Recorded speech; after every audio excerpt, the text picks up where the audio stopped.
Bună, prieteni! Hai să vă arăt azi o rețetă foarte simplă și ușoară pentru prânz sau cină, cum doriți voi.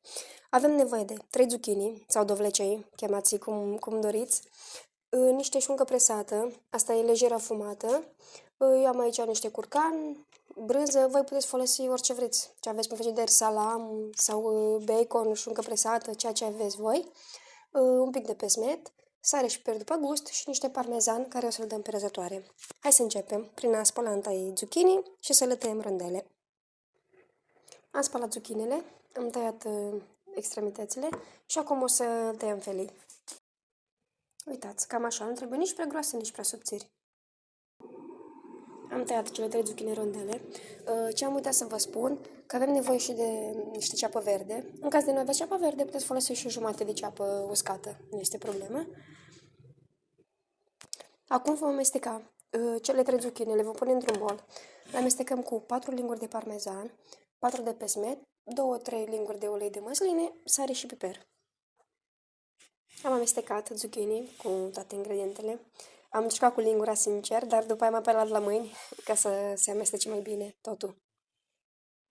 Am pus într-o tavă o lingură de ulei de măsline și o să ungem bine toată tava. După ce am uns tava, o să punem o jumătate din zucchini. Cam așa. O să le așezăm, să acopere tot fundul tavei.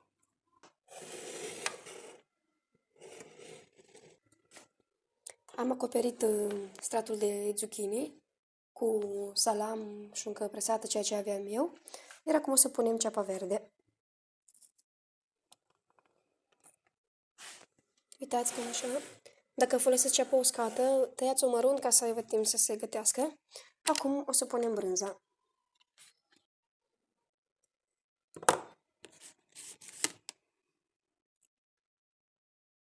Am acoperit totul cu brânză. Acum o să punem restul de zucchini deasupra. Uitați cum arată. Acum mai presurăm cu un pic de pesmet.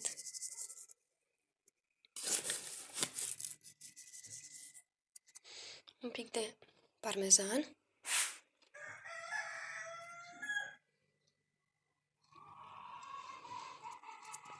Un praf de sare, mai punem, că ceapa este dulce.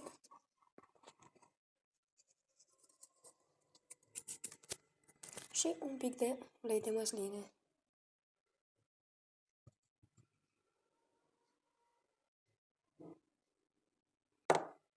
Acum vă băgăm la cuptorul preîncălzit pentru 25 de minute, 30 maxim. Uitați cum a ieșit. Am lăsat un pic să răcească. Cum o să tăiem o felie.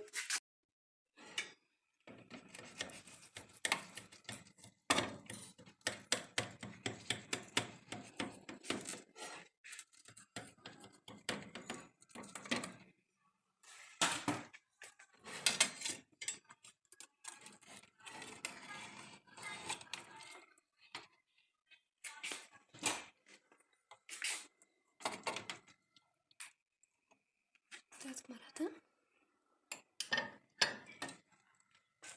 Acum, doar să gustăm.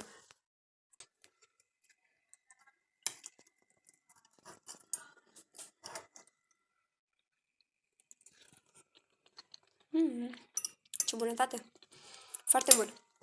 Sper să încercați și voi această rețetă și dacă vreți să lăsați comentarii.